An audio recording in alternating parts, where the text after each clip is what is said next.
Hello friends, स्वागत है आप सभी का लेट्स लर्न ऑनलाइन चैनल पर। आज हम इस वीडियो में एनसीईआरटी साइंस के बुक से क्लास 10th का चैप्टर नंबर 1 रासायनिक अभिक्रिया एवं समीकरण से संबंधित महत्वपूर्ण ऑब्जेक्टिव प्रश्नों को डिस्कस करेंगे, जिसमें 30 महत्वपूर्ण प्रश्न होंगे।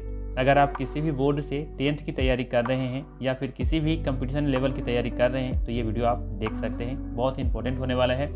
और ख़ास करके ये जो क्वेश्चन पेपर तैयार किया गया है ये खास करके उन बच्चों को ध्यान में रखते हुए किया गया है जो बच्चे साइंस से डरते हैं, जिन्हें रसायन विज्ञान थोड़ा सा टफ लगता है। तो बहुत ही आसान तरीके से मैं समझाने वाला हूँ, तो वीडियो के अंत तक बने रहिए। और चैनल पर नहीं तो चैनल को सब्सक्राइब जरूर कर लीजिएगा, ठीक है। तो चलिए शुरू करते हैं और देखते हैं आज का पहला सवाल। पहला सवाल है, रासायनिक अभिक्रिया का संकेत किससे मिलता है? विकल्प में है रंग में परिवर्तन, गैस का निकलना, अवक्षेप का बनना या फिर उपरोक्त में से सभी। सिंपल सा सवाल है कि जब भी रासायनिक अभिक्रिया होगा तो कौन सा संकेत आपको देखने को मिलेगा? रंग में परिवर्तन, गैस का निकलना या फिर अवक्षेप का बनना। तो याद रखिएगा, सही जवाब होगा इसका डी विकल्प, उपरोक्त में से सभी। जब किसी पदार्थ में रासायनिक परिवर्तन होता है तो नया पदार्थ बनता है। उस समय कुछ संकेत दिखाई देते हैं जिन्हें ही रासायनिक अभिक्रिया के संकेत कहते हैं।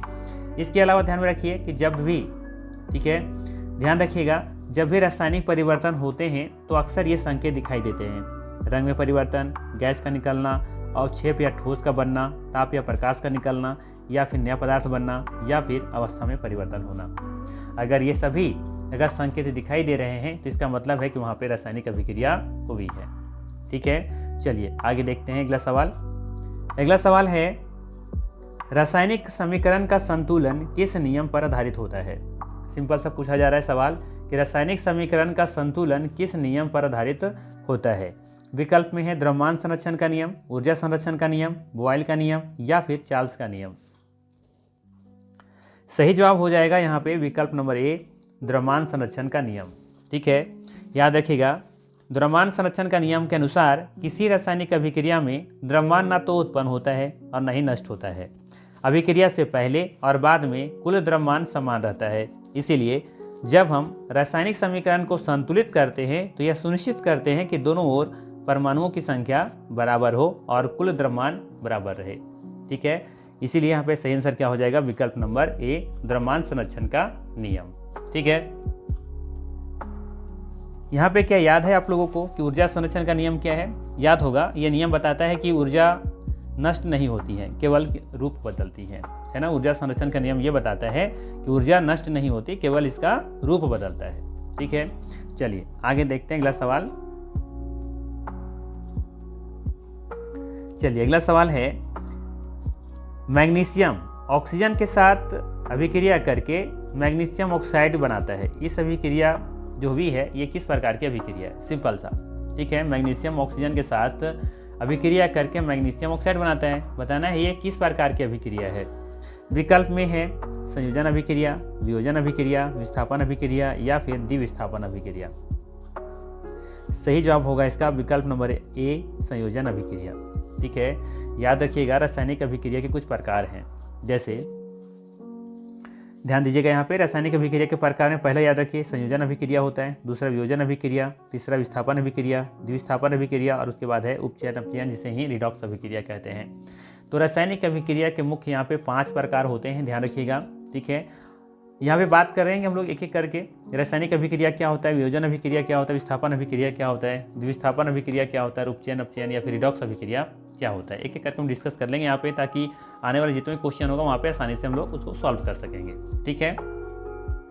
तो यहाँ पे सबसे पहले समझेंगे संयोजन अभिक्रिया क्या होती है। याद रखिएगा, जब 2 या 2 से अधिक पदार्थ मिल करके एक ही नया पदार्थ बनाते हैं तो उसे संयोजन अभिक्रिया कहते हैं। देख सकते हैं यहाँ पे कैल्शियम ऑक्साइड और हाइड्रोजन, ये जल, ये तो हाइड्रोजन नहीं है, जल है, H2O जल है ना। तो जल और कैल्शियम ऑक्साइड दोनों मिलकर क्या बना रहा है? Calcium hydroxide. तो सवाल क्या है यहाँ पे, परिभाषा क्या है संयोजन अभिक्रिया का? कि जब 2 या 2 से अधिक, यहाँ पे देखिए 2 पदार्थ है, 2 पदार्थ मिल करके एक ही नया पदार्थ बना रहे हैं तो यहाँ पे कौन सी अभिक्रिया हुई है? संयोजन अभिक्रिया, ठीक। इसी तरीके से यहाँ पे देखिए 2 पदार्थ है, मिल करके एक सिंगल पदार्थ बना रहा है, उत्पाद बना रहा है, इसे क्या कहेंगे? संयोजन अभिक्रिया, ठीक है। इसके बाद बात करें हम यहाँ पे अपघटन अभिक्रिया के बारे में या तो फिर वियोजन अभिक्रिया। वियोजन अभिक्रिया को ही अपघटन अभिक्रिया कहते हैं, ध्यान रखिएगा। याद रखिएगा अपघटन अभिक्रिया में कि जब एक यौगिक टूट करके दो या दो से अधिक सरल पदार्थों में बदल जाता है उसे ही अपघटन अभिक्रिया कहते हैं या तो वियोजन अभिक्रिया कहते हैं। जैसे कैल्शियम कार्बोनेट, ठीक है, कैल्शियम कार्बोनेट यहाँ पर एक यौगिक है जो टूट करके अब देखेंगे तो यहाँ पे दो सरल पदार्थों में बदल जा रहा है, जैसे कैल्शियम ऑक्साइड और कार्बन डाइऑक्साइड, ठीक है। तो इसे कौन सा अभिक्रिया कहेंगे? वियोजन अभिक्रिया या तो फिर अपघटन अभिक्रिया। तो बस परिभाषा याद रखिए कि जब एक यौगिक टूट करके दो या दो से अधिक सरल पदार्थों में बदल जाता है उसे ही अपघटन अभिक्रिया कहते हैं। एग्जाम्पल के साथ यहाँ पे मेंशन हमने कर दिया है। वहीं बात करें हम विस्थापन अभिक्रिया के बारे में, तो याद रखिए कि जब कोई अधिक सक्रिय तत्व, ठीक है, जब कोई अधिक सक्रिय तत्व किसी कम सक्रिय तत्व को उसके यौगिक से हटा देता है तो उसे ही विस्थापन अभिक्रिया कहते हैं। जैसे ध्यान दीजिए यहाँ पे क्या है? जिंक है, इससे कम अभिक्रियाशील होता है कॉपर, तो अधिक अभिक्रियाशील कौन है? जिंक है। तो जिंक कॉपर को क्या किया? यहाँ से हटा दिया और खुद क्या बना लिया? जिंक सल्फेट, और कॉपर को बाहर कर दिया। तो इसे क्या कहेंगे? इसे कहेंगे विस्थापन अभिक्रिया, ठीक है। अब बात करते हैं हम लोग द्विविस्थापन अभिक्रिया के बारे में। तो याद रखिएगा जब दो यौगिक आपस में अपने आयन बदल लेते हैं तो इसे द्विविस्थापन अभिक्रिया कहते हैं, ठीक है। आइए इसको भी समझते हैं अच्छे तरीके से। यहाँ पे ध्यान से देखिएगा तो फर्स्ट वाले यौगिक में क्या क्या है? एक आपको मिलेगा सोडियम और दूसरा है सल्फेट, जबकि दूसरे यौगिक में क्या है? बेरियम है और दूसरा क्या है? क्लोरीन है, ठीक है। सोडियम क्या होता है? धनायन, जबकि सल्फेट क्या होता है? ऋणायन। इसमें क्या है? बेरियम यहाँ पे देखेंगे धनायन है, जबकि क्लोरीन क्या है? ऋणायन है। तो सोडियम क्या करेगा ना, ये सोडियम क्लोरीन के साथ एडजस्ट हो जाएगा, ठीक है, क्योंकि ये होता है धनायन और ये होता है ऋणायन। तो धनायन ऋणायन मिलकर के क्या बना लेंगे? NaCl बना लेंगे। जबकि ये जो बेरियम है जो कि धनायन होता है और जो सल्फेट है ऋणायन होता है, तो धनायन ऋणायन मिल करके क्या बना लेंगे? बेरियम सल्फेट बना लेंगे, ठीक है। तो यहाँ पे आयनों का आदान प्रदान हो रहा है, ठीक है। तो इसे क्या कहेंगे? द्विविस्थापन अभिक्रिया, ठीक है। क्लियर हुआ? इसके बाद एक और बात कर लेते हैं हम लोग, ऑक्सीकरण या अपचयन अभिक्रिया, ठीक है, इसे कि रिडॉक्स अभिक्रिया भी कहते हैं। तो याद रखना है कि जिस अभिक्रिया में एक पदार्थ का ऑक्सीकरण होता है और दूसरे का कह सकते हैं कि यहाँ पे अपचयन कह सकते हैं, या फिर सिंपल से ऐसे समझिए कि जिस अभिक्रिया में एक पदार्थ का उपचयन होता है और दूसरे का अपचयन होता है, ठीक है, उसे ही रिडॉक्स अभिक्रिया कहते हैं। जैसे यहाँ देखिए, यहाँ पे क्या है? कॉपर ऑक्साइड है और यहाँ पे क्या है? हाइड्रोजन है। तो यहाँ पे क्या देखिए, कॉपर ऑक्साइड से ऑक्सीजन यहाँ से क्या हो जा रहा है? बाहर निकल जा रहा है, ठीक है। अर्थात इसमें देखेंगे तो ऑक्सीजन की कमी हो रही है, ठीक है। तो ऑक्सीजन का कमी होना, ठीक है, ऑक्सीजन का कमी होना मतलब है यहाँ पे कि अपचयन हुआ है, ठीक है। क्या हुआ है? अपचयन हुआ है। जबकि हाइड्रोजन में देखेंगे तो यहाँ पे क्या हो रहा है? हाइड्रोजन में ऑक्सीजन की वृद्धि हो रही है, तो इसका मतलब है यहाँ पे इसका उपचयन हुआ है, ठीक है। या तो आप ऐसे इस डायग्राम को याद रखिए, यहाँ पे ध्यान रखिएगा, जैसे कि एक ऑक्सीजन के बात करते हैं हम लोग, थोड़ा सा इसे साइज कम कर लें। एक ऑक्सीजन याद रखिए, दूसरा याद रखिए हाइड्रोजन, और एक याद रखिए इलेक्ट्रॉन, ठीक है। यहाँ पे उपचयन कर देते हैं और यहाँ पे अपचयन, ठीक है। अगर ऑक्सीजन में वृद्धि हो रहा है तो उसे उपचयन कहेंगे, और अगर यदि इसकी कमी हो रहा है तो हम कहेंगे कि वहाँ पे अपचयन हुआ है। अगर हाइड्रोजन में अगर यदि कमी हो रहा है या फिर यहाँ पे वृद्धि हो रहा है, अगर हाइड्रोजन में कमी हो रहा है तो भी कहेंगे कि वहाँ पे उपचयन हुआ है, ऑक्सीडेशन हुआ है। या फिर इलेक्ट्रॉन का भी अगर ह्रास हो रहा है, कमी हो रहा है, तो भी वहाँ पे कहेंगे कि वहाँ पे क्या हुआ है? ऑक्सीडेशन हुआ है, ठीक है। और यहाँ पे अगर वृद्धि हो रहा है तो कहेंगे कि यहाँ पे ऑक्सीडेशन, ये रिडक्शन हुआ है। ये आप चाहें तो डायग्राम याद रख सकते हैं, ठीक है। ध्यान दीजिए, ऑक्सीजन का जब वृद्धि होगा तो क्या कहेंगे? उपचयन कहेंगे, ऑक्सीडेशन कहेंगे। अगर किसी अभिक्रिया में या किसी यौगिक में आप देखेंगे तो वहाँ पे अगर ऑक्सीजन की कमी हो रहा है तो आप क्या कहेंगे? वहाँ पे कहेंगे कि रिडक्शन हुआ है, अपचयन हुआ है, ठीक है। और ध्यान रखिएगा ये भी कि लगभग केसेस में आपको देखने को मिलेगा कि जहाँ पे ऑक्सीडेशन हुआ है उस अभिक्रिया में आपको रिडक्शन भी देखने को मिलेगा, अर्थात अगर उपचयन हुआ है तो अपचयन भी दिखाई देगा, ठीक है। तो चलिए अब आगे बढ़ते हैं और देखते हैं, इस तरह का जितना समझ में आया होगा तो आगे वाला जितना भी पोर्शन है लगभग बहुत सारे क्वेश्चन सॉल्व हो जाएंगे, ठीक है। यहाँ पे थोड़ा सा और भी डिस्कस कर दें। जैसे अब बताइए यहाँ पे क्या हुआ है? तो देखिए कॉपर ऑक्साइड देखेंगे तो यहाँ पे सिर्फ क्या बचा? कॉपर, यानी कि इसमें ऑक्सीजन क्या हुआ है? कम हो गया है ना, कम हो गया है, माइनस का साइन है, मतलब कि कम हो गया। तो मतलब है कि कॉपर ऑक्साइड का यहाँ पे क्या हुआ है, रिडक्शन हुआ है। जबकि हाइड्रोजन में देखेंगे तो ऑक्सीजन जुड़ गया है, तो ऑक्सीजन का जुड़ना क्या कहलाता है, उपचयन कहलाता है। मतलब हम कह सकते हैं कि यहाँ पे हाइड्रोजन का क्या हुआ है, उपचयन हुआ है, ऑक्सीडेशन हुआ है। ठीक है, तो यहाँ पे एक का हुआ रिडक्शन और एक का हुआ ऑक्सीडेशन। ठीक है, और इसे ही क्या कहते हैं, रिडॉक्स अभिक्रिया कहते हैं। ठीक है, चलिए अब देखते हैं अगला सवाल। यहाँ पे दिया हुआ है कैल्शियम कार्बोनेट। ठीक है, जब इसे हीट करेंगे ना तो आपको मिलेगा कैल्शियम ऑक्साइड और मिलेगा दूसरा चीज ये कार्बन डाइऑक्साइड। ठीक है, तो बताना है ये किस प्रकार की अभिक्रिया है। ठीक है, विकल्प में क्या दे रखा है, संयोजन अभिक्रिया, वियोजन अभिक्रिया, विस्थापन अभिक्रिया या फिर उदासीनीकरण। ठीक है, तो यहाँ पे देखिए डिफिनेशन याद कीजिए कि ये वियोजन अभिक्रिया का डिफिनेशन क्या था ना कि जब एक यौगिक टूट करके दो या दो से अधिक सरल पदार्थों में बदल जाता है तो उसे ही वियोजन अभिक्रिया कहते हैं या तो अपघटन अभिक्रिया कहते हैं। ठीक है, तो यहाँ पे सही आंसर क्या हो जाएगा, विकल्प नंबर बी हो जाएगा, वियोजन अभिक्रिया। या फिर अगर होता विकल्प में अपघटन अभिक्रिया तो वो भी सही होता। ठीक है, चलिए अगला सवाल देखिए। अगला सवाल है, असंतुलित रासायनिक समीकरण को संतुलित क्यों किया जाता है। सवाल है, असंतुलित रासायनिक समीकरण को संतुलित क्यों किया जाता है, द्रव्यमान संरक्षण के लिए, ऊर्जा संरक्षण के लिए, अभिक्रिया को तेज करने के लिए या फिर गैस बनने के लिए। सही जवाब होगा द्रव्यमान संरक्षण के लिए। ठीक है, द्रव्यमान संरक्षण का नियम क्या कहता है बताइए या फिर कमेंट कीजिए। चलिए आगे देखते हैं अगला सवाल। सवाल है, निम्न में से कौन सा रासायनिक परिवर्तन है, बताना है कि कौन सा रासायनिक परिवर्तन है। विकल्प में है पानी का उबलना, दूध का दही बनना, बर्फ का पिघलना या फिर नमक का घुलना। क्या हो जाएगा सही आंसर, विकल्प नंबर बी हो जाएगा यहाँ पे, दूध का दही बनना। ये रासायनिक परिवर्तन है। ठीक है, रासायनिक परिवर्तन में हमने बताया था ना कि अवस्था परिवर्तन होना भी क्या है, रासायनिक परिवर्तन है। ठीक है, देखिए इसका अवस्था परिवर्तन हो रहा है, दूध से दही बन गया, इसकी अवस्था ही चेंज हो गई है। ठीक है, साथ ही साथ ये भी याद रखिए, जब किसी पदार्थ का रासायनिक संरचना बदलकर एक नया पदार्थ बन जाता है तो उसे रासायनिक परिवर्तन कहते हैं। ठीक है, इस परिवर्तन में नया पदार्थ बनता है, पुराने पदार्थ के गुण बदल जाते हैं। सामान्यतः यह परिवर्तन अस्थायी होता है, फिक्स होता है। ठीक है, रासायनिक परिवर्तन की पहचान करने के लिए अक्सर ये संकेत दिखाई देते हैं, जैसे कि ऊपर वाला क्वेश्चन हमने बता रखा था, रंग में परिवर्तन, गैस का निकलना, अवक्षेप या ठोस का बनना, प्रकाश या ताप का बदलना। ठीक है, नया पदार्थ बनना। ठीक है, अवस्था परिवर्तन होना, ये सभी क्या है, रासायनिक अभिक्रिया हुई है उसकी पहचान करने का तरीका है। ठीक है, चलिए आगे देखते हैं।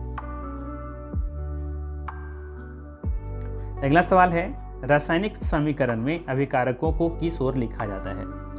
रासायनिक समीकरण में अभिकारकों को किस ओर लिखा जाता है, दाईं ओर, बाईं ओर, ऊपर या नीचे। तो हमेशा ध्यान रखिए, रासायनिक समीकरण में अभिकारकों को बाईं ओर लिखी जाती हैं। विकल्प नंबर बी सही होगा। ठीक है, इसके अलावा ध्यान रखिए इस एग्जाम्पल की मदद से, जैसे यहाँ देखिए ये क्या है, अभिकारक कहलाएगा। ये क्या है, अभिकारक है, जबकि ये उत्पाद है। ठीक है, इसे अभिकारक कहते हैं, जैसे उत्पादक नहीं होगा, उत्पाद होगा। ठीक है, ये उत्पाद होना चाहिए यहाँ पे, उत्पादक नहीं उत्पाद। ठीक है, तो बाईं तरफ वाला जो होता है उसे क्या कहेंगे, अभिकारक कहेंगे, जबकि दाईं तरफ वाला को क्या कहेंगे, उत्पाद कहेंगे या फिर प्रोडक्ट कहेंगे। ठीक है, तो देखिए यहाँ पे क्या है, हाइड्रोजन गैस है और ये क्लोरीन गैस है। ये दोनों का अभिक्रिया करके क्या मिला, HCl मिला। तो HCl जो है ये उत्पाद है, जबकि H2 + Cl2 क्या है, ये आपका अभिकारक है, रिएक्टेंट है। चलिए आगे देखते हैं। सवाल सिंपल सा है कि जब H2 और O2 को रिएक्ट करवाते हैं तो क्या मिलता है, जल मिलता है या फिर H2O उत्पाद के रूप में मिलता है। ये H2O मिलता है तो उत्पाद क्या है, प्रोडक्ट क्या है। तो हमने कहा ना कि दाईं तरफ एरो का दाईं तरफ वाला जो होता है वो उत्पाद होता है। तो विकल्प नंबर यहाँ पे क्या सही हो जाएगा, सी नंबर, H2O उत्पाद है, जबकि H2 और O2 क्या है, रिएक्टेंट है, अभिकारक है। चलिए अगला सवाल देखते हैं। अगला सवाल है, निम्न में से कौन सी संयोजन अभिक्रिया है। सवाल क्या है कि कौन सी संयोजन अभिक्रिया है। तो याद कीजिए, संयोजन अभिक्रिया किसे कहते हैं कि जब दो या दो से अधिक पदार्थ मिल करके एक ही नया पदार्थ बनाते हैं तो उसे संयोजन अभिक्रिया कहते हैं। देखिए फर्स्ट विकल्प में यहाँ पे देखिए दो क्या है, दो पदार्थ है और मिलकर क्या बना रहा है, एक सिंगल उत्पाद बना रहा है। ठीक है, तो ये क्या है, संयोजन अभिक्रिया है। ठीक है, तो यहाँ पे फर्स्ट विकल्प ही सही आंसर दिख रहा है। बात करें सेकंड विकल्प के बारे में, तो देखिए यहाँ पे क्या है, एक पदार्थ है और ये टूट करके दो पदार्थों में बदल जा रहा है। ठीक है ना, तो इसे क्या कहेंगे, वियोजन अभिक्रिया या फिर अपघटन अभिक्रिया। ठीक है, जबकि यहाँ देखिए जिंक जो है ना, कॉपर को हटा करके जिंक सल्फेट बनाया और कॉपर अलग हो गया, तो इसे क्या कहेंगे, विस्थापन अभिक्रिया। जबकि डी विकल्प हम देखेंगे तो यहाँ पे क्या हो रहा है, तो देखिए यहाँ देखिए ये सिल्वर है, सिल्वर नाइट्रेट है और ये NaCl है, मतलब कि आपका ये शायद रिएक्शन ही गलत लिखा हुआ है मेरे हिसाब से, है ना, ये रिएक्शन ही गलत लग रहा है। नहीं ठीक है ना, सही है। देखिए हो क्या रहा है यहाँ पे कि ये हमारा क्या है, ये है सिल्वर नाइट्रेट है और ये क्या है, NaCl है। ठीक है, यहाँ पे क्या हो रहा है, द्विविस्थापन अभिक्रिया हो रहा है। ठीक है ना, देखिए ये भी क्या है, जलीय विलयन है और ये भी जलीय विलयन है। इन दोनों जलीय विलयनों को मिलाया जाता है तो सफ़ेद रंग का अवघुलनशील सिल्वर क्लोराइड मिलेगा आपको, जो कि बिल्कुल सही दे रखा है। ठीक है, और साथ ही साथ यहाँ पे सोडियम नाइट्रेट मिलेगा, तो ये भी सही है। ठीक है, यहाँ पे क्या हो रहा है, आयनों का आदान प्रदान हो रहा है। देखिए ये क्या है, ये धनायन है और ये भी धनायन है, ये ऋणायन है और ये भी ऋणायन है। तो क्या होगा, सिल्वर ये चला जाएगा किसके साथ, क्लोरीन के साथ, प्लस माइनस धनायन ऋणायन मिल करके क्या बना लेगा इन लोग, सिल्वर क्लोराइड। जबकि क्लोरीन और यहाँ पे नाइट्रेट है तो क्या बना लेगा, सॉरी ये चला जाएगा यहाँ सोडियम। ठीक है, सोडियम और नाइट्रेट, तो क्या बना लेगा, ये सोडियम नाइट्रेट, क्योंकि सोडियम है धनायन और ये क्या है, ऋणायन, तो सोडियम क्या बना लेगा, नाइट्रेट बना लेगा। तो बिल्कुल सही है। ठीक है, यहाँ पे कौन सी अभिक्रिया हुई, द्विविस्थापन अभिक्रिया हुई। ठीक है, तो सही आंसर क्या हो जाएगा, ए विकल्प। चलिए अब आगे देखते हैं। अगला सवाल है, वियोजन अभिक्रिया में क्या होता है, बताइए। वियोजन अभिक्रिया का डिफिनेशन याद होगा, जिसे अपघटन अभिक्रिया भी कहते हैं, कि जब एक यौगिक टूट करके दो या दो से अधिक सरल पदार्थों में बदल जाता है, उसे ही अपघटन अभिक्रिया कहते हैं या तो वियोजन अभिक्रिया कहते हैं। तो देखिए यहाँ पे हो क्या रहा है, एक पदार्थ होना चाहिए। देखिए यहाँ पे लिखा हुआ एक पदार्थ टूटकर दो या दो से अधिक पदार्थ बनाता है, तो विकल्प नंबर बी सही होगा। ठीक है, जबकि दो पदार्थ मिलकर के एक बनाते हैं, किस में होता है ऐसा, संयोजन अभिक्रिया में होता है ऐसा। ठीक है, चलिए आगे है, निम्न में से कौन सी अभिक्रिया संयोजन अभिक्रिया का उदाहरण है। फिर से वही सवाल है, कौन सा अभिक्रिया संयोजन अभिक्रिया का उदाहरण है। तो संयोजन अभिक्रिया क्या कहता है कि जब दो या दो से अधिक पदार्थ मिलकर के एक ही नया पदार्थ बनाते हैं तो उसे संयोजन अभिक्रिया कहते हैं। तो देखिए दो पदार्थ कहाँ पे है, यहाँ पे दो पदार्थ है और मिलकर के पदार्थ बना रहा है। ठीक है, यहाँ पे देखेंगे तो एक पदार्थ है, ये दो पदार्थ बना रहा है, मतलब ये वियोजन अभिक्रिया हुआ, विघटन अभिक्रिया हुआ। जबकि ये वाला कौन सा हो जाएगा, ये हो जाएगा आपका विस्थापन अभिक्रिया। ठीक है, और यहाँ देखेंगे तो ये वाला जो NaCl है टूट करके सोडियम और क्लोरीन में अलग हो जा रहा है, तो ये हो जाएगा वियोजन अभिक्रिया। तो सही विकल्प कौन सा हो जाएगा, विकल्प नंबर ए। ठीक है, आसान लग रहा है ना। चलिए आगे देखते हैं। अगला सवाल है, रासायनिक समीकरण में तीर का अर्थ क्या है। बताना है रासायनिक समीकरण में तीर जो लगा होता है, एरो जो लगा होता है, उसका क्या अर्थ होता है। अभिक्रिया शुरू होना, अभिकारक बनना, अभिकारक से उत्पाद बनना या फिर संतुलन। सही जवाब होगा विकल्प नंबर सी, अभिकारक से उत्पाद का बनना। रासायनिक समीकरण में जो एरो का साइन लगा होता है ना, उसका अर्थ होता है अभिकारक से उत्पाद बनना। ठीक है, मतलब आप कह सकते हैं कि रिएक्टेंट मतलब अभिकारक, हिंदी में लिख देते हैं अभिकारक, एरो लगा रहेगा और इधर रहेगा उत्पाद। ठीक है, यहाँ पे देखिए जैसे है H2O है प्लस O2 है। ठीक है, और यहाँ पे दोनों मिलकर क्या बनाएगा, H2O बनाएगा। ठीक है, तो इसे कैसे पढ़ेंगे, इसे क्या पढ़ेंगे, इसे पढ़ेंगे कि हाइड्रोजन और ऑक्सीजन से जल बनता है। ठीक है, हाइड्रोजन और ऑक्सीजन से जल बनता है, ऐसे ही ना पढ़ेंगे आप। मतलब क्या, अभिकारक से उत्पाद बनता है, तो अभिकारक क्या है, हाइड्रोजन और ऑक्सीजन है, तो हाइड्रोजन और ऑक्सीजन से उत्पाद बनता है, मतलब विकल्प नंबर सी बिल्कुल ही सही हो जाएगा।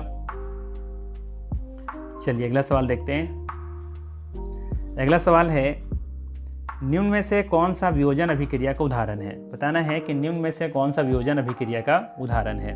ठीक है, तो यहाँ पे क्या होता है, एक पदार्थ टूट करके दो या दो से अधिक पदार्थों में बदल जाता है, तो इसे ही वियोजन अभिक्रिया कहते हैं, इसे ही अपघटन अभिक्रिया कहते हैं। देखिए फर्स्ट वाला विकल्प आप देखेंगे तो ये क्या है, संयोजन अभिक्रिया है, जबकि विकल्प नंबर बी देखेंगे तो ये क्या है, संयोजन अभिक्रिया, ये वियोजन अभिक्रिया है, अपघटन अभिक्रिया है। जब AgCl को या फिर सिल्वर क्लोराइड को जब आप प्रकाश के सूर्य का प्रकाश में रखते हैं तो ये दो भागों में टूट जाता है, दो पदार्थों में टूट जाता है, सिल्वर में और क्लोरीन गैस में। ठीक है, तो विकल्प नंबर यहाँ पे बी सही हो जाएगा। जबकि सी देखेंगे तो यहाँ पे क्या हो रहा है, संयोजन अभिक्रिया हो रहा है, और ये भी क्या है, संयोजन अभिक्रिया ही है। चलिए अगला सवाल देखिए। सवाल है, संतुलित समीकरण में दोनों ओर क्या समान होता है। बताना है कि संतुलित समीकरण में दोनों ओर क्या समान होता है, अणुओं की संख्या, परमाणुओं की संख्या, रंग या गैस। तो सही जवाब क्या हो जाएगा, परमाणुओं की संख्या। हमेशा ध्यान रखिए कि जब कोई रासायनिक समीकरण संतुलित होता है तब दोनों ओर प्रत्येक तत्व के परमाणुओं की संख्या बराबर होती है, और ये द्रव्यमान संरक्षण के नियम पर आधारित होता है। चलिए आगे देखते हैं। अगला सवाल है, रासायनिक अभिक्रिया में नया पदार्थ बनने को क्या कहते हैं। भौतिक परिवर्तन, रासायनिक परिवर्तन, ऊर्जा परिवर्तन या फिर अवस्था परिवर्तन। इसे कहते हैं रासायनिक परिवर्तन। अगला सवाल है, कैल्शियम ऑक्साइड और जल H2O, ठीक है, अभिक्रिया करके क्या बनाते हैं, कैल्शियम हाइड्रोक्साइड। ये किस प्रकार की अभिक्रिया है। ठीक है, तो ये है संयोजन अभिक्रिया, क्योंकि देखिए दो पदार्थ मिलकर के एक सिंगल पदार्थ बना रहे हैं, है ना। तो विकल्प नंबर क्या हो जाएगा, ये हो जाएगा संयोजन अभिक्रिया। ठीक है, चलिए आगे देखिए। अगला सवाल है, रासायनिक समीकरण को संतुलित करते समय क्या नहीं बदलना चाहिए। गुणांक, परमाणु की संख्या, रासायनिक सूत्र या फिर उत्पाद। तो हमेशा ध्यान रखिए कि जब भी रासायनिक समीकरण आप बनाते हैं तो कभी भी रासायनिक सूत्र नहीं बदलना चाहिए। ठीक है, रासायनिक सूत्र बदलना नहीं चाहिए, ये हमेशा ध्यान में रखिए। ठीक है, तो विकल्प नंबर यहाँ पे सी बिल्कुल ही सही होगा। ध्यान रखिए कि अगर आप रासायनिक सूत्र में अगर बदलते हैं, है ना, अगर कभी गलती से रासायनिक सूत्र बदल देंगे ना तो पदार्थ ही बदल जाएगा, और जब पदार्थ बदल जाएगा तो अभिक्रिया गलत हो जाएगी। ठीक है, जैसे मान लेते हैं अगर O2 है, ठीक है, ये रासायनिक सूत्र हो गया ऑक्सीजन का, अगर इसे आप O3 कर देंगे तो फिर ये तो ऑक्सीजन रहा ही ना, ये तो ऑक्सीजन रहा ही नहीं, ये कैसे बदल गया, ये ओजोन बदल गया, ओजोन गैस हो गया ये। तो अगर आप इसे बदल देते हैं, क्या रासायनिक सूत्र बदल देते हैं तो पदार्थ ही बदल जाएगा। इसीलिए कभी भी ध्यान रखिए कि हम रासायनिक सूत्र नहीं बदलते हैं। ठीक है, किसको बदलते हैं फिर, तो याद रखिए गुणांक बदलते हैं। ठीक है, याद रखिएगा रासायनिक समीकरण को संतुलित करते समय हम केवल और केवल गुणांक को बदलते हैं, कोएफिशिएंट को बदलते हैं। जैसे अगर O2 लिखा हुआ है तो यहाँ पर 2 से गुना कर सकते हैं, मतलब है कि ऑक्सीजन के दो गुना ये 2 अणु, ठीक है, ऑक्सीजन के 2 अणु है, यहाँ 2 से गुना करने का मतलब। जैसे हम ये कहते हैं H2O, मतलब ये जल के 1 अणु है, 2 से गुना करेंगे तो जल के 2 अणु।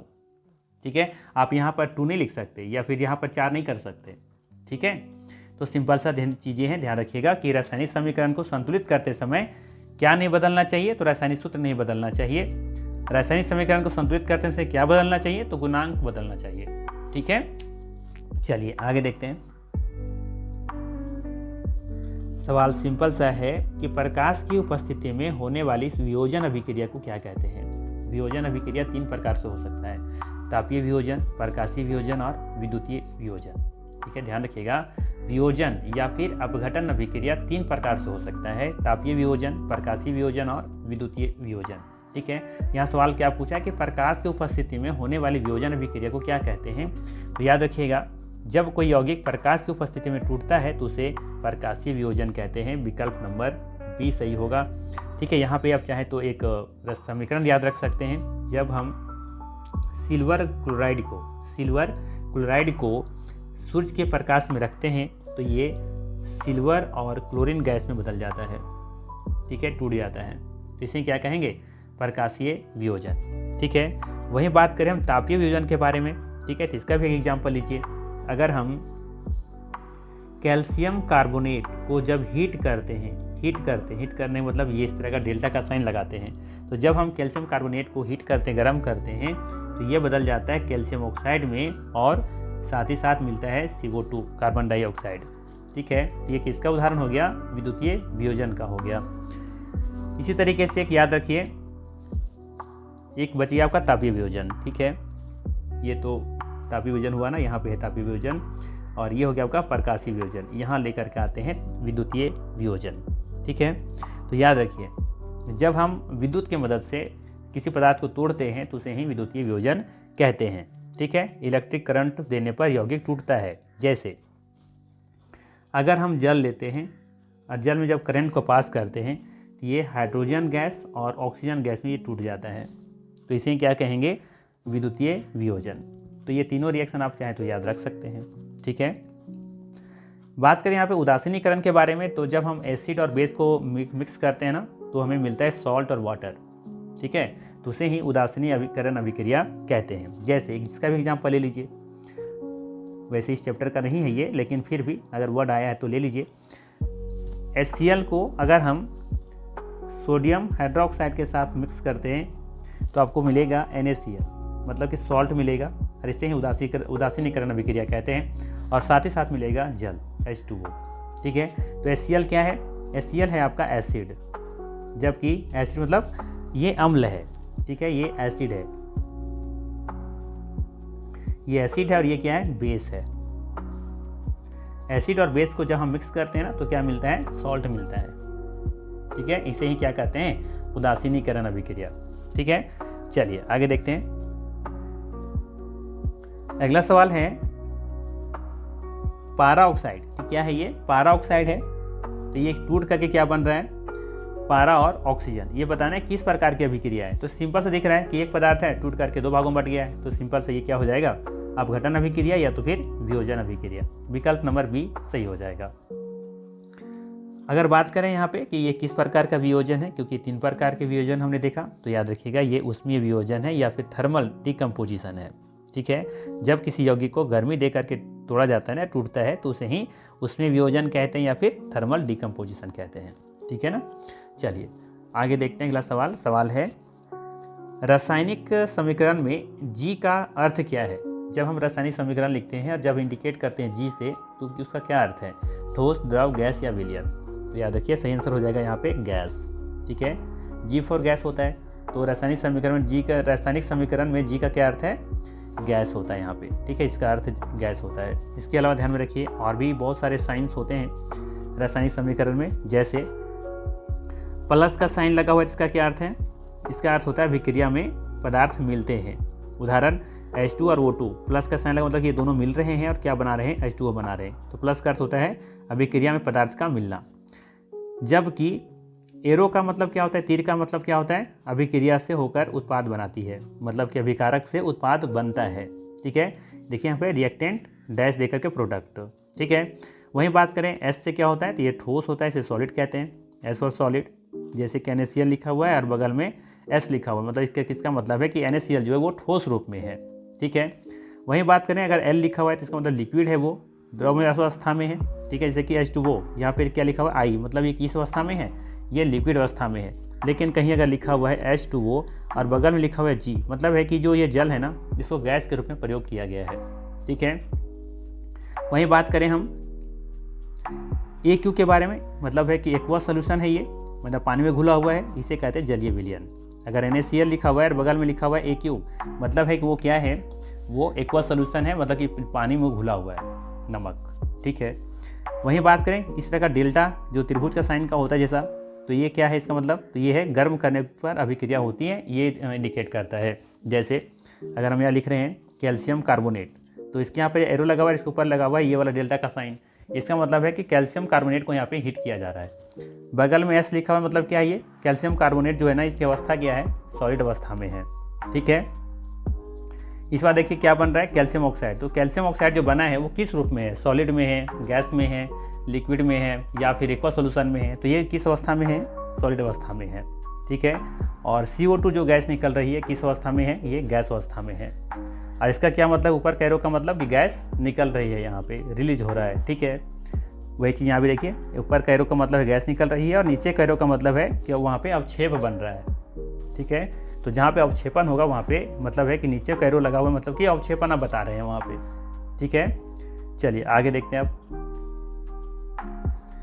अगला सवाल है निम्नलिखित में से कौन सी अभिक्रिया संयोजन अभिक्रिया का सही उदाहरण है। देखिए संयोजन अभिक्रिया की बात हो रही है यहाँ पे, मतलब है कि दो या दो से अधिक पदार्थ मिलकर के सिंगल उत्पाद बनाएंगे या तो सिंगल पदार्थ बनाएंगे, ठीक है। तो देखिए यहाँ तो एक ही पदार्थ है तो ये वियोजन हो गया, यहाँ पर एक ही पदार्थ है, यहाँ भी एक पदार्थ टूट करके दो पदार्थ में बदल रहा है, तो ये भी वियोजन अभिक्रिया है, अपघटन अभिक्रिया है।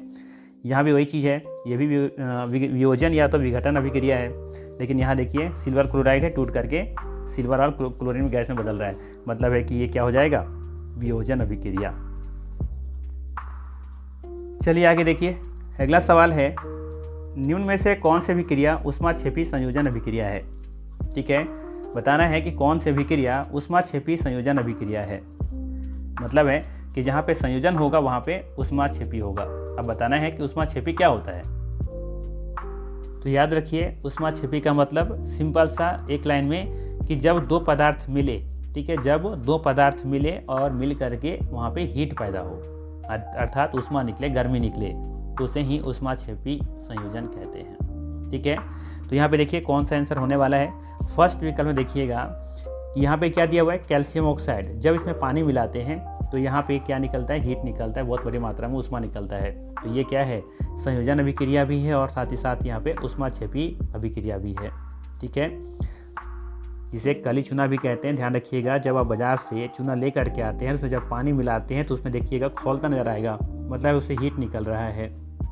ठीक है, तो ये क्या बनाता है, कैल्शियम हाइड्रोक्साइड। तो देखिए संयोजन अभिक्रिया का उदाहरण है, दो पदार्थ मिलकर के सिंगल प्रोडक्ट बनाया और यहाँ पे ऊष्मा भी निकला। तो ऊष्मा निकला इसलिए ऊष्माक्षेपी अभिक्रिया कहेंगे, और दो पदार्थ मिलकर के एक पदार्थ बना रहा है तो इसलिए इसको संयोजन अभिक्रिया भी कहेंगे।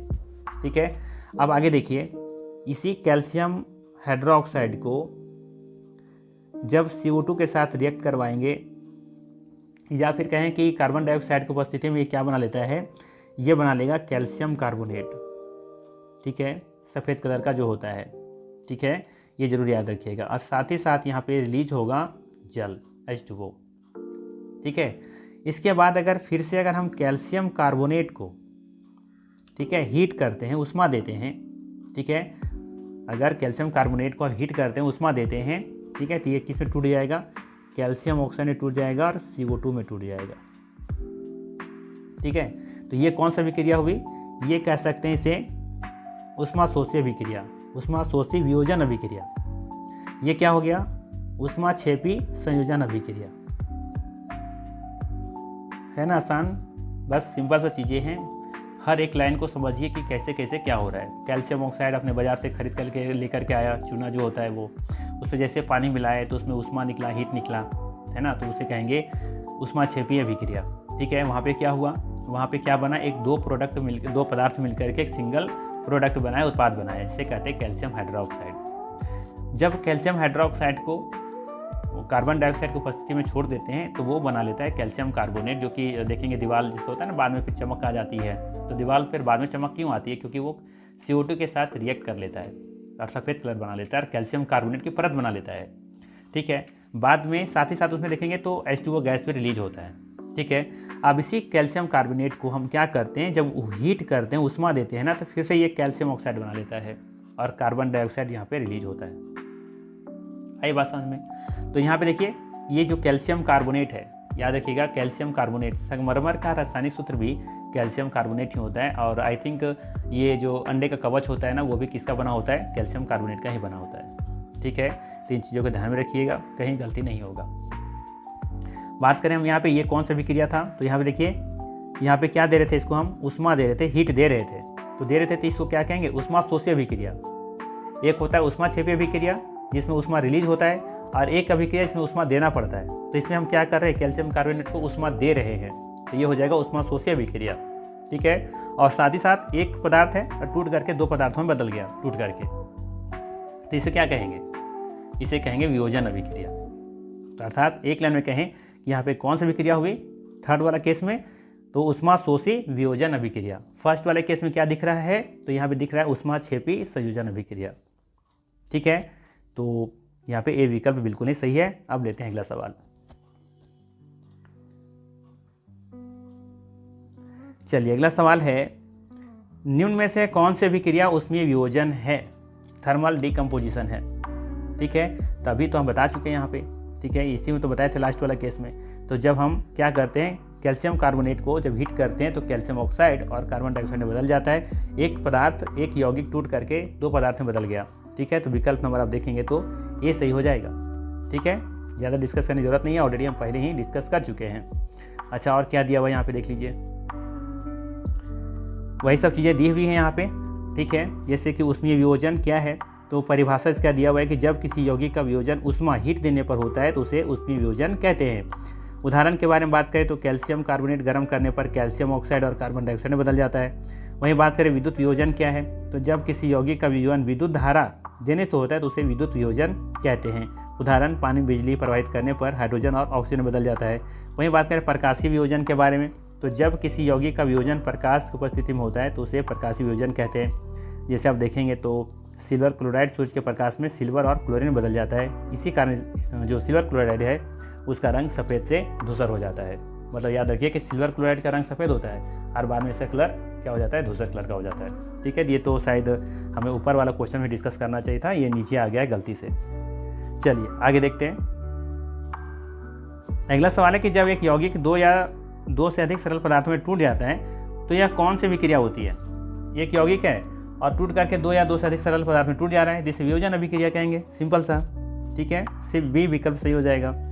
आगे देखिए, अगला सवाल है कि निम्न में से कौन सी अभिक्रिया प्रकाश की उपस्थिति में होता है, बताइए। तो यहाँ पे देखेंगे कि सिल्वर क्लोराइड जो है ना, यहाँ पे ये वाला जो अभिक्रिया दिख रहा है ये सूर्य के प्रकाश की उपस्थिति में होता है। अर्थात सिल्वर क्लोराइड को जब धूप में रखते हैं तो ये सिल्वर में और क्लोरीन गैस में बदल जाता है। ठीक है, चलिए आगे देखते हैं। अगला सवाल है, संयोजन अभिक्रिया में अभिकारकों की संख्या होती है। संयोजन अभिक्रिया में अभिकारकों की संख्या होती है, कितनी होती है, तो याद रखिए 2 या 2 से अधिक होती है। ठीक है, संयोजन अभिक्रिया में अभिकारकों की संख्या कितनी होती है, 2 या 2 से अधिक होती हैं। जबकि उत्पाद की संख्या बताइए कमेंट करके कितना होती है। चलिए आगे देखिए। अगला सवाल है, जब हाइड्रोजन गैस ऑक्सीजन गैस के साथ अभिक्रिया करता है तो H2O या फिर जल बनाता है, ये किस प्रकार की अभिक्रिया है, तो ये संयोजन अभिक्रिया है। विकल्प नंबर ए सही होगा। 2 पदार्थ मिलकर के एक सिंगल पदार्थ बना रहे हैं ना। चलिए अगला सवाल है कि निम्न में से किस अभिक्रिया में ऊर्जा या ऊष्मा की आवश्यकता होती है, किसमें हीट की जरूरत पड़ती है, तो हीट की जरूरत पड़ता है कैल्शियम कार्बोनेट को जब हम तोड़ते हैं कैल्शियम ऑक्साइड में और कार्बन डाइऑक्साइड में। ठीक है, विकल्प नंबर सी सही हो जाएगा। अगला सवाल है कि श्याम श्वेत फोटोग्राफी में किस यौगिक का उपयोग होता है, तो याद रखिए श्याम श्वेत फोटोग्राफी में सिल्वर क्लोराइड और सिल्वर ब्रोमाइड, ये दोनों का उपयोग किया जाता है। विकल्प नंबर सी सही हो जाएगा। फार्मूला के बारे में बात करें तो सिल्वर क्लोराइड का होता है AgCl, जबकि सिल्वर ब्रोमाइड का होता है AgBr। ठीक है ना, ध्यान रखिएगा, ये भी ध्यान रखिएगा। जब इसे सूर्य के प्रकाश में रखते हैं तो ये सिल्वर और क्लोरीन गैस में टूट जाता है और ये टूट जाता है सिल्वर और ब्रोमाइड में, ऐसा। ठीक है, AgCl2 और Ag+Br2। ठीक है, चलिए मतलब कह सकते हैं कि यहाँ पे कौन सी अभिक्रिया हुई, यहाँ पे हुआ है वियोजन अभिक्रिया। किसका, तो प्रकाशीय वियोजन। ठीक है, प्रकाशीय वियोजन हुआ है, ध्यान रखिएगा। चलिए एक आखिरी सवाल देख लेते हैं, बाकी इस चैप्टर से एक सेशन और लेकर के आएंगे जिसमें बचे जितने क्वेश्चन होंगे उसको उसमें हम लोग कवर कर लेंगे। ठीक है, आई थिंक उसमें भी 30 क्वेश्चन होगा। ठीक है, तो आज ये एक सेशन का लास्ट सवाल देख लेते हैं, और ये सेशन अगर पसंद आया हो तो लाइक ज़रूर कीजिएगा। और हाँ, मेरे पास जो बच्चे पढ़ते हैं बच्चे ज़रूर लाइक करके जाइएगा। ठीक है, चलिए देखिए सवाल है, कैल्शियम ऑक्साइड को जल में मिलाने पर कौन सा पदार्थ बनता है। ठीक है, कैल्शियम ऑक्साइड को जल में मिलाने पर कौन सा पदार्थ बनता है, calcium carbonate, calcium hydroxide, calcium sulphate या फिर कैल्शियम क्लोराइड। ठीक है, तो कैल्शियम ऑक्साइड को जल में जब मिलाते हैं तो बनता है कैल्शियम हाइड्रोक्साइड। ठीक है, फार्मूला क्या हो जाएगा इसका, कैल्शियम हाइड्रोक्साइड। ठीक है, तो ये था आज का महत्वपूर्ण 30 प्रश्न। ये सेशन कैसा लगा जरूर बताइएगा, और क्लास जो मेरे पास जो बच्चे पढ़ते हैं खासकर वो लोग जरूर बताइएगा कि ये सेशन कैसा लगा आप लोगों के लिए। ठीक है, बाकी मिलते हैं फिर इसी तरह के नेक्स्ट वीडियो में। Thanks for watching.